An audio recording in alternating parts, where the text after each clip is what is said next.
वो हमेशा ये चाहता है कि जो भी पॉलिटिकल पार्टी है उसमें उसका प्रभाव बना रहे, इसीलिए वो लोग पॉलिटिकल पार्टी को चुनाव के समय फंडिंग करते हैं, ताकि जब उनको जरूरत पड़े तो उनसे इकोनॉमिक बेनिफिट्स वो लोग ले सके। समझ में आ रही है बात? तो यहाँ पर ईस्ट इंडिया कंपनी क्या कर रही है, भारत की जो पॉलिटिकल स्ट्रक्चर बना हुआ है उस समय का, नवाब के रूप में, निजाम के रूप में, देसी रियासतों के रूप में, अब उनके आंतरिक जो भी चीजें थी, जो आंतरिक घटनाएं थी उसमें हस्तक्षेप करेंगी, ठीक है, और उसमें अपना प्रभाव स्थापित करने का प्रयास करेंगे। कर्नाटक के दूसरे युद्ध में आप लोगों ने क्या देखा, एक तरफ फ्रांस लगा हुआ था और एक तरफ अंग्रेज लगे हुए थे। समझ में आ गई बात? तो वही हैदराबाद और वही कर्नाटक, ठीक। तो कहीं चंदा साहब चाहिए तो किसी को मुजफ्फरजंग चाहिए, किसी को अनवरुद्दीन चाहिए तो किसी को नासिरजंग चाहिए। बात समझ में आ रही है? तो जो दूसरे कर्नाटक युद्ध में आपने देखा सेम वही चीज थी, ठीक है। तो अब डिस्प्यूट्स को बढ़ाया जा रहा है। प्लासी के युद्ध में क्या चल रहा है, मीर जाफर, ठीक, रॉबर्ट क्लाइव इसको प्रलोभन देता है और कहीं ना कहीं प्रलोभन उसके मन में था, ठीक। और आपने देखा कि प्लासी का युद्ध एक युद्ध ना होकर एक विश्वासघात था। आप लोगों ने मेंस में क्वेश्चन किया इसका। समझ में आ रही बात? तो अब यहाँ पर ब्रिटिशर्स के द्वारा इन औपनिवेशिक नीतियों को लागू करने के लिए समय समय पर क्या किया गया। अब देखिए, भारत एक इतना बड़ा देश है, इतने बड़े देश पर ऐसे ही रूल नहीं किया जा सकता, ठीक है। उसके लिए अब आपको यहाँ पर एक मजबूत संरचना बनानी पड़ेगी, ठीक। तो अंग्रेजों ने अब भारत जैसे विशाल देश पर, जिसका भौगोलिक स्ट्रक्चर इतना बड़ा है, उस पर कंट्रोल बनाए रखने के लिए, ठीक है, इस चीजों को लागू करने के लिए अब यहां पर इन्होंने विभिन्न संरचनाओं का निर्माण किया, ठीक। अब ये संरचनाएं क्या थी उन पर जरा देखते हैं, ठीक। तो जो आप देख रहे हैं कि प्रशासनिक संरचना, ठीक है, एडमिनिस्ट्रेटिव स्ट्रक्चर जो ये क्रिएट कर रहे हैं, ठीक, या आप इसे कह सकते हैं कि प्रशासनिक प्लस राजनीतिक संरचना, ठीक है। इसी प्रशासनिक राजनीतिक संरचना के तहत आपने देखा कि ब्रिटिशर्स किस तरीके से भारत में सिविल सेवा लेके आ रहे हैं, पुलिस लेके आ रहे हैं, पुलिस सेवा, है ना। तो सेवा वेवा कुछ है नहीं इसमें, ठीक, सैन्य सेवा और फिर न्यायिक सेवा, ठीक है। तो इनको लागू करने के पीछे भी किसका क्या हित छिपा हुआ है, ब्रिटिशर्स का अपना औपनिवेशिक हित छिपा हुआ है। बात समझ में आ गई? अब आपने यहाँ पर सिविल सर्विसेज ले आए, पुलिस सर्विसेज ले आए, इनको हम डिटेल में पढ़ेंगे, ठीक है। ये सारी चीजें आएंगी वन बाय वन, ठीक। क्या ऑब्जेक्टिव था, क्यों लाया गया, ये सब डिटेल में आएगा। उसी के साथ साथ ब्रिटिशर्स ने, अब देखिए, कोई भी सर्विसेज हो अगर उसके बीच में प्रॉपर कम्युनिकेशन ना हो, ठीक, तो बेकार है। अब सपोज कीजिए, अब अगर यहाँ पर किसी तरीके का कोई भी समस्या आ गई, है ना, कोई भी समस्या आ गई, लॉ एंड ऑर्डर की कोई समस्या आ गई, छावनी बना रखी है मेरठ में, ठीक, सहारनपुर में दंगा हो गया, ठीक है। तो जब तक वहां से कोई आर्मी आएगी या कोई बटालियन भेजेंगे, ठीक, तब तक तो यहाँ पर बहुत कुछ नुकसान हो सकता है, ठीक है। तो इसके लिए आपको संचार का साधन चाहिए, मजबूत संचार का साधन चाहिए। तो संचार के साधन का निर्माण किया जा रहा है, ठीक है। इफेक्टिव कम्युनिकेशन चाहिए इस बड़े देश पर नियंत्रण करने के लिए, ठीक है। इसीलिए आप देखेंगे डेवलपमेंट ऑफ रेलवे, ठीक है, रेलवे बनाई गई, सड़क बनाए गए, विभिन्न जो है पोस्टल सर्विसेज जो थी वो स्टार्ट की गई, तार विभाग, समझ में आ गई बात, जैसे तार विभाग। तो अब संचार के साधन। दूसरी बात, आप देखेंगे कि भारत एक बहुत बड़ा बाजार भी है अंग्रेजों के लिए, जिस पर हम लोग अभी चर्चा कर रहे थे। तो उस बाजार पर नियंत्रण बनाए रखने के लिए उसके लिए भी साधन चाहिए। समझ में आ रही है चीजें? तो अब वहां से बड़े बड़े शिप्स में भर के सामान आ रहा है, उस सामान को हर गांव देहात तक पहुंचाना है, ठीक। तो उसके लिए क्या चाहिए, रेल, ठीक है। अब बैलगाड़ी में तो सारी चीजें चल नहीं सकती है, समझ में आ रही है बात।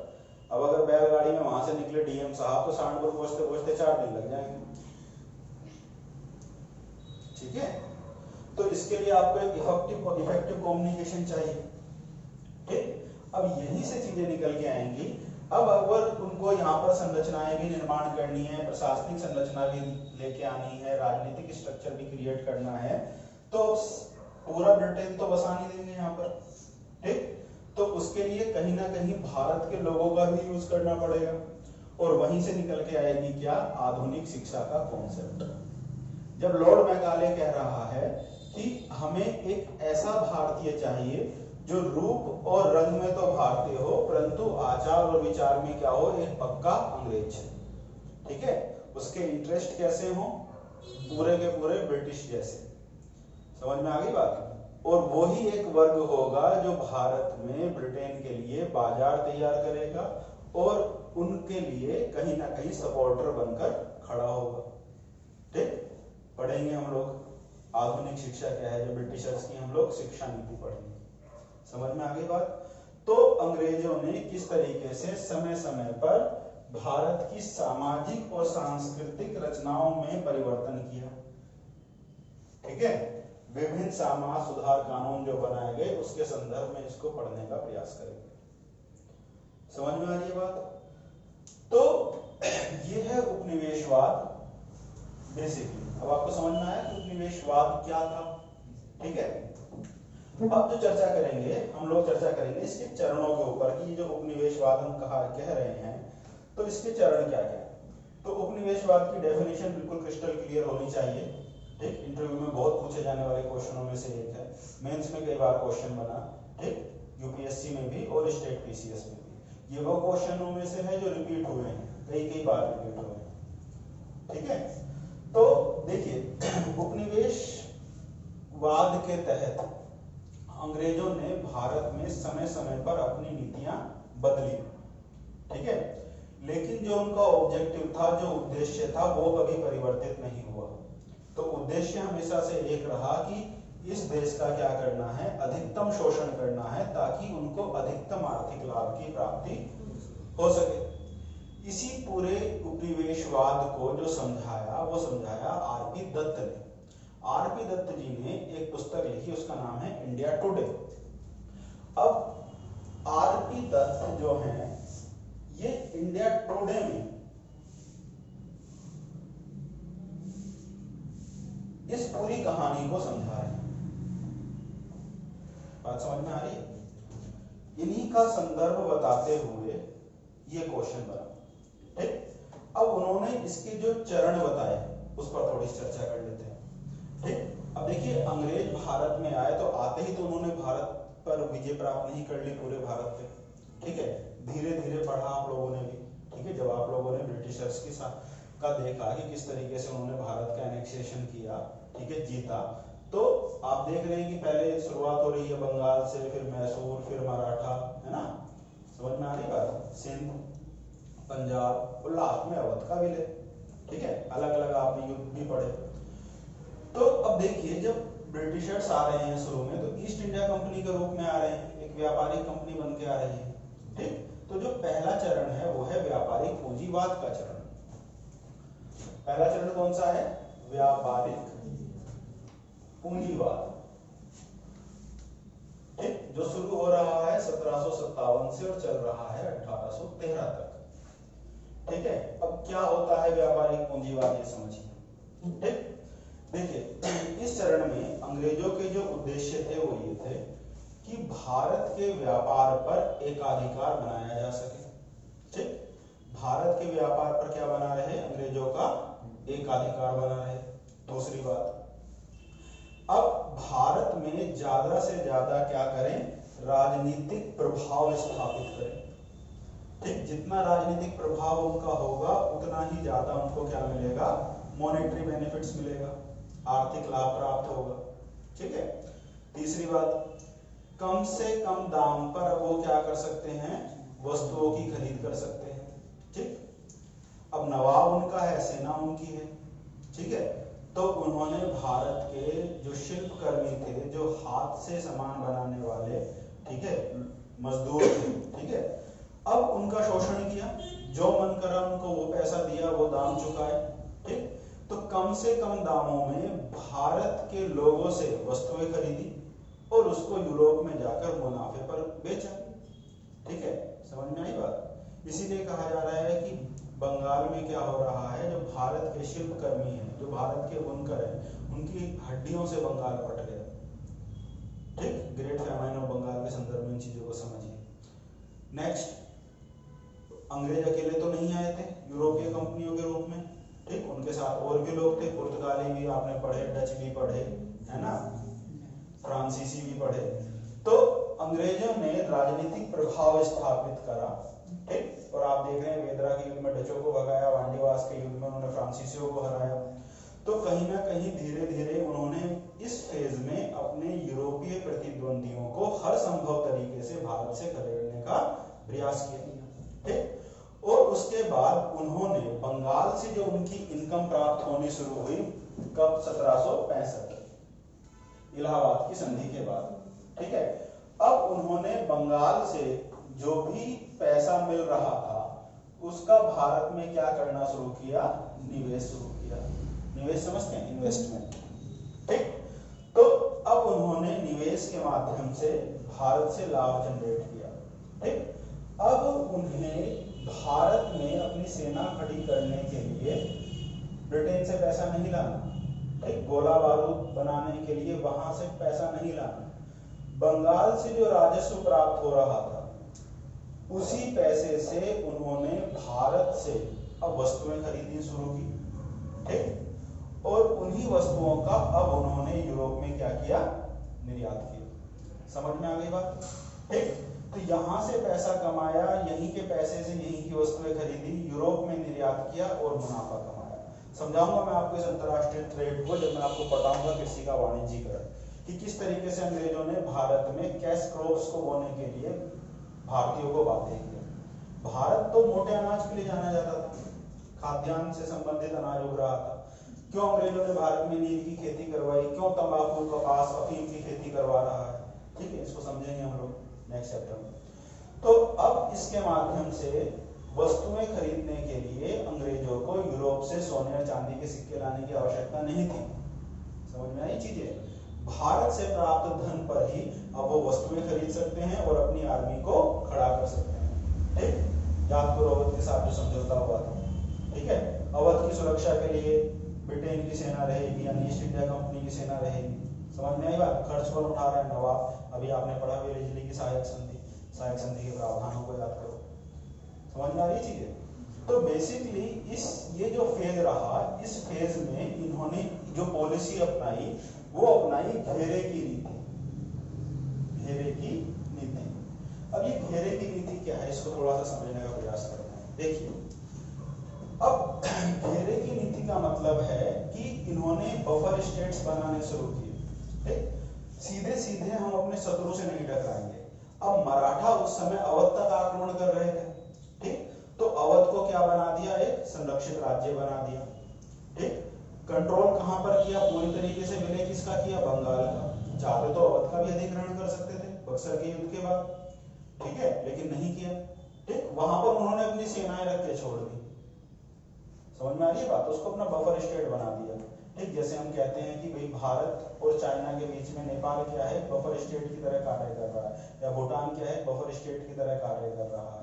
ठीक है, तो ब्रिटिशर्स क्या कर रहे हैं, कह रहे हैं कि युद्ध और विलय की नीति नहीं अपनाएंगे, लेकिन अगर जरूरत पड़ी, हम पर कोई आक्रमण करेगा तो उसे नहीं छोड़ेंगे। समझ में आ रही है बात। और अपने एरिया को उन्होंने क्या किया, घेर लिया। ठीक है, रिंग ऑफ फेंस बोला जाता है इंग्लिश में। आप लोग अपने खेत में फेंसिंग करते हैं तो इसका मतलब क्या है कि आपने बता दिया कि यहां से यहां तक क्या है भाई, मेरा खेत है, मेरा एरिया है। ठीक, इसमें किसी दूसरे का इंटरफेयर नहीं होना चाहिए। समझ में आ रही है बात। ठीक, तो अंग्रेजों ने यहाँ पर अब व्यापारिक रूप से जो बेनिफिट्स उनको मिलने चाहिए थे वो मिलते रहे। ठीक है, और अपने क्षेत्र पर अधिग्रहण करते रहे, अपने आप को व्यापारिक रूप से मजबूत करते रहे। लेकिन 1813 में ऐसा क्या हो गया कि उनको अपनी चीजें बदलनी पड़ी। ठीक, ये जो चरण है ये है औद्योगिक पूंजीवाद का चरण। ठीक है, तो जो दूसरा फेज निकल के आया वो क्या निकल के आया, औद्योगिक पूंजीवाद। तो सेकंड फेज है इसका औद्योगिक पूंजीवाद, जो कहां से कहां तक रहा, 1813 से लेकर 60 तक रहा। ठीक, अभी औद्योगिक पूंजीवाद क्या है? देखो, औद्योगिक पूंजीवाद सिर्फ आप प्लेन मॉडर्न इंडिया पढ़ के नहीं समझ सकते, उसके लिए थोड़ा सा विश्व का इतिहास समझिए। ठीक, ये वो समय है, ये वो दौर है जब इंग्लैंड में औद्योगिक क्रांति हो रही है, वो अपने चरम पर है। ठीक, तो ब्रिटेन में हो रहा इंडस्ट्रियल रेवोल्यूशन, उसको ध्यान में रखकर अब ब्रिटेन की सरकार जो है क्या है, भारत के संदर्भ में नीतियां बना रही है। ठीक है, अब उसको समझिए। अब इस दौर में इंग्लैंड में बहुत बड़े लेवल पर क्या हुआ, उद्योग धंधों की स्थापना हुई। ठीक, जब उद्योग धंधे शुरू हुए तो उनके लिए उनको क्या चाहिए, कच्चा माल चाहिए। ठीक है, खाद्यान्न भी चाहिए। ठीक, और वहां से जो माल बनेगा उसको बेचने के लिए बाजार भी चाहिए। ठीक, तो जो कारखाना निर्मित सामान है, ठीक, बना लिया, बेचोगे कहां, बेचने के लिए एक बाजार चाहिए। ठीक, भारत जैसा देश उनको एक बाजार के रूप में दिखाई दे रहा है। बात समझ में आ रही है? तो इन सब की पूर्ति करने के लिए ब्रिटेन ने नीतियां बनाई। दूसरी तरफ थोड़ा सा यूरोप की राजनीति पर चर्चा करता हूं आपसे। ये वो दौर है जब नेपोलियन ने पूरे यूरोप में अपना डंका बजाया हुआ है। ठीक है, और वो वहां पर महाद्वीपीय व्यवस्था लागू कर रहा है।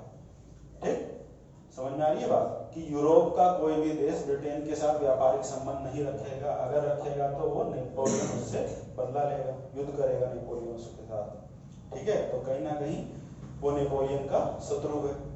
ठीक, तो पढ़ेंगे विश्व इतिहास में महाद्वीपीय व्यवस्था क्या है, डिटेल में समझेंगे। तो यहाँ पर ये समझिए कि आर्थिक रूप से नाकेबंदी करना चाह रहा है नेपोलियन, किसकी, ब्रिटेन की। ठीक, दूसरी तरफ ब्रिटेन की संसद में अब लगातार प्रभाव बढ़ा रहे हैं वहां के पूंजीपति लोग।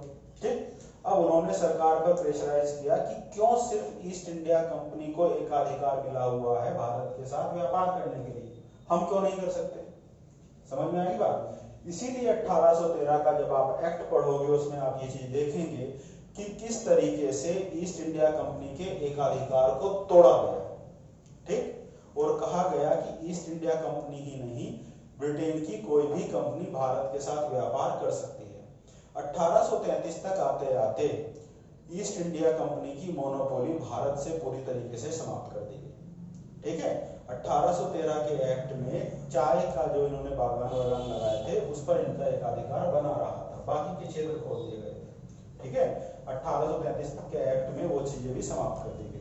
ठीक, तो 1813 का जो एक्ट आया, ठीक है, उसके साथ ही इनकी नीतियां क्या हो जाती हैं, परिवर्तित हो जाती हैं। तो बेसिकली इस समय ब्रिटिशर्स ने भारत में मुक्त व्यापार की नीति अपनाई। कौन सी नीति अपनाई? मुक्त व्यापार की नीति। ठीक है, मुक्त व्यापार की नीति पर इन्होंने बल देना शुरू किया। ठीक, दूसरी बात समझिए, तो कंपनी का व्यापारिक एकाधिकार समाप्त किया जा रहा है। दूसरी बात, ब्रिटेन के प्रत्येक नागरिक के लिए भारत के दरवाजे खोल दिए गए। समझ में आ रही बात? अब वो भारत में आ सकते हैं, व्यापार कर सकते हैं, कहीं भी बस सकते हैं। ठीक, कोई दिक्कत नहीं है। ठीक, जैसे आप लोग आर्टिकल 19 के तहत, है ना, भारत में किसी भी क्षेत्र में जाकर बस सकते हो, व्यापार कर सकते हो। ये वो फेज है जब अंग्रेजों ने भारत को कच्चे माल का निर्यातक बना दिया। ठीक है, निर्यातक देश। भारत एक ऐसे देश के रूप में उभरेगा जो सिर्फ कच्चे माल का निर्यात करेगा और बनी हुई वस्तुओं का आयात करेगा। समझ में आ गई बात? और कच्चा माल भी क्या चाहिए, जो अंग्रेजों को वहां पर आवश्यकता है। ठीक है, जहां पर अंग्रेजों के हित छिपे हुए हैं। ठीक, जो उनकी औद्योगिक इकाइयों को चाहिए। ठीक है, उन्हें नील चाहिए तो नील उगाएगा, कपास चाहिए तो कपास उगाएगा। ठीक है, समझाऊंगा आपको आगे। ये सब कृषि के वाणिज्यीकरण में हम लोग पढ़ेंगे कि जब अमेरिका में गृह युद्ध चल रहा है, किस तरीके से ब्रिटिशर्स ने भारत में अब ज्यादा से ज्यादा कपास बोने के लिए यहाँ के किसानों को बाध्य किया। ठीक, और जब गृह युद्ध समाप्त हो जाता है तो कपास खरीदने से मना कर दिया, और उसी का प्रभाव आपको दिखेगा दक्कन के दंगों के रूप में। समझ में आ रही बात? तो ये सारी चीजें हैं। जब यूपीएससी यहाँ से क्वेश्चन बनाता है और आप एक डायमेंशन में पढ़ के चले जाते हैं सीधे सीधे, चीजों को जोड़ नहीं पाते अंतरराष्ट्रीय घटनाओं के साथ, इसीलिए आपका उत्तर जो है वो बहुत सतही हो जाता है। ठीक, अब क्योंकि एक बड़ा बाजार चाहिए था अंग्रेजों को, ठीक, इसीलिए अमेरिका जैसा देश उनके हाथ से छिटक गया था। ठीक, अमेरिका में क्रांति हो गई, उसने अपने आप को आजाद घोषित कर दिया, उसके बाद बहुत तेजी से उन्होंने नीति बदली भारत के संदर्भ में, ये वही समय। ठीक, तो अब इन्होंने भारत के क्षेत्रों पर प्रत्यक्ष रूप से नियंत्रण करने की नीति बनाई। ठीक, यहाँ पर प्रत्यक्ष नियंत्रण नहीं कर रहे थे व्यापारिक पूंजीवाद के बाद, लेकिन यहाँ पर 1858 का जो एक्ट आया, आपने देखा 1857 की क्रांति के तहत अंग्रेजों ने घोषणा कर दी कि भारत का साम्राज्य अब उनके अधीन है और भारत पर क्राउनशिप लागू कर दी गई। ठीक है, सीधे सीधे इस फेज में अब उन्होंने युद्ध और विलय की नीति लागू की। दूसरी तरफ क्या किया, भारत की सामाजिक और सांस्कृतिक संरचनाओं में परिवर्तन किया। यही है विलियम बेंटिंक का काल। ठीक है, आपको कहा था ना गवर्नर नोट करना, ठीक है, देखना उसमें, यही विलियम बेंटिंक का काल है। ठीक है, और जितने भी इंपॉर्टेंट समाज सुधार कानून बने वो इसी समय बने। ठीक है, देखिए, जब तक आपकी संस्कृति को निकृष्ट नहीं ठहराया जाएगा, ठीक है, तब तक उनकी संस्कृति महान कैसे होगी। ठीक, तो यहाँ के देवी देवताओं को, समाज की संस्कृति की बुराइयां की गई, ठीक है, उसमें बहुत सारी थी भी, ठीक है, लेकिन उनके पीछे ऑब्जेक्टिव क्या था। अब ब्रिटिशर्स भारत में इसलिए नहीं आ रहे थे कि सती प्रथा का उन्मूलन करना है भारत में जाके, या ब्रिटिशर्स भारत में इसलिए नहीं आए कि भारतीय जो है बहुत दिनों से वेद पढ़ रहे हैं और उनको अंग्रेजी पढ़ा देते हैं। समझो इस बात को, इसलिए नहीं आए थे कि भारतीय बहुत दिनों से बैलगाड़ी पर चल रहे हैं, चलो आओ चल के वहां पर रेल खेलते हैं, रेल बनाते हैं, जरा थोड़ी सी रेल बिछाई है भारत में। ठीक है, उनके ऑब्जेक्टिव को समझिए। ठीक, और इसीलिए जब आप से पूछा जाता है कि डलहौजी भारत, आधुनिक भारत का निर्माता या पिता, और बच्चा लास्ट में हैंस प्रूव्ड भी कराता है कि हाँ भाई वही हमारा पिता था, ठीक है, तो समझ जाता है एग्जामिनर की भैया ठीक है, अभी थोड़ा सा अगले साल फिर पढ़ के आओ। ठीक है, तो ब्रिटिशर्स ने किस तरीके से भारत की सामाजिक संरचनाओं में हस्तक्षेप किया।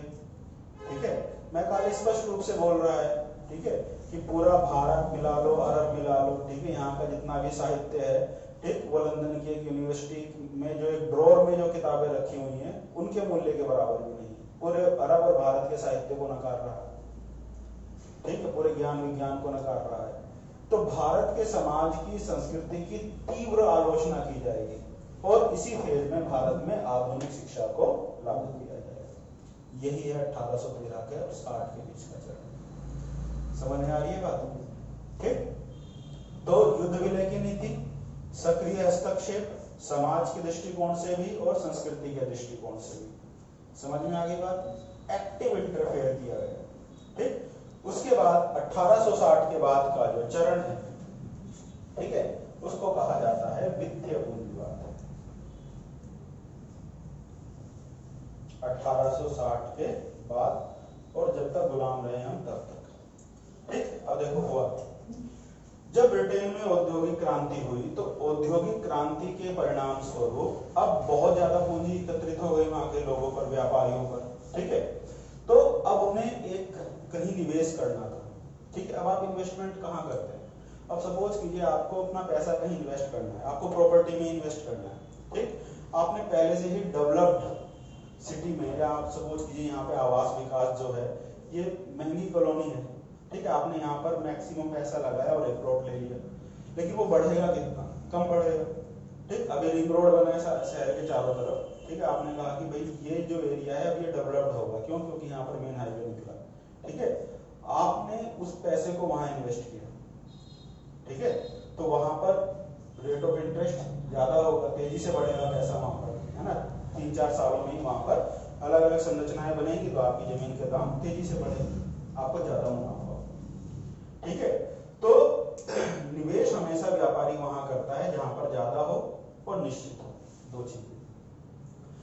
अब देखिए भारत पर 1858 के बाद अंग्रेजों का पूरी तरीके से अधिकार हो गया। अंतरराष्ट्रीय स्तर पर उन्होंने घोषणा कर दी भारत उनका क्या है? कॉलोनी है, उनका उपनिवेश है। ठीक, अब ब्रिटेन के व्यापारी जो हैं वो भारत में पूंजी का निवेश कर सकते हैं। दूसरी बात, श्रम यहाँ पर बहुत ज्यादा सस्ता है, ठीक है। अब वहां के बड़े बड़े पूंजीपति आएंगे। दूसरी तरफ ब्रिटेन की सरकार के द्वारा उनको निश्चित लाभांश की गारंटी दी गई। जब आप पढ़ेंगे रेलवे का विकास तब आपको समझाऊंगा इस बात को कि किस तरीके से अंग्रेजों के द्वारा ये कहा गया, वहां के व्यापारियों से पूंजी ली गई, पैसा लिया गया और कहा गया कि आप भारत में इन्वेस्टमेंट कीजिए और आपको हम प्रतिवर्ष निश्चित लाभांश देंगे।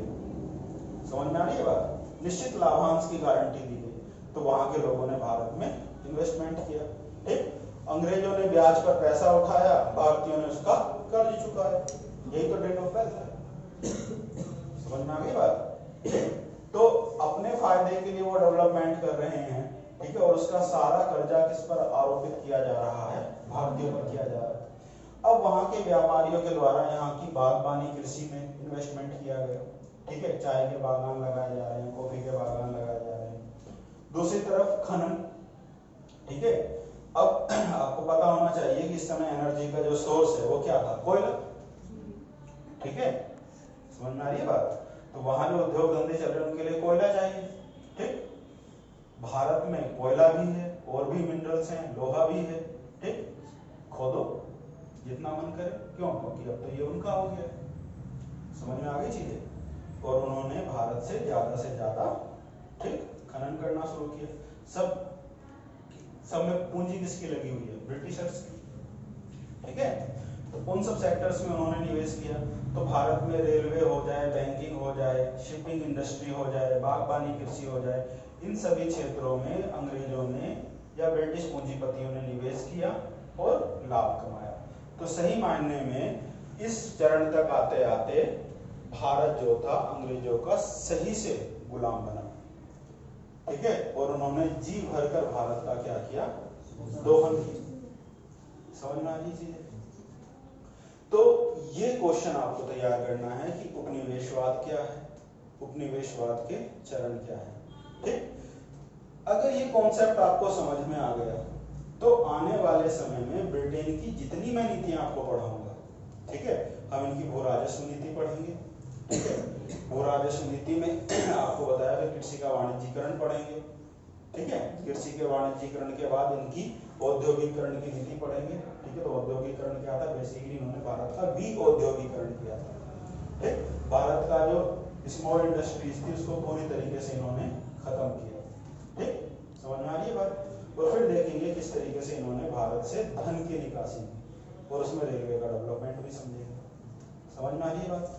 और फिर आपकी चीजें रहेंगी किस तरीके से अंग्रेजों ने भारत के लिए प्रशासनिक नीतियां बनाई, वही सब सिविल सेवा वगैरह ये सब सारी चीजें, ठीक है।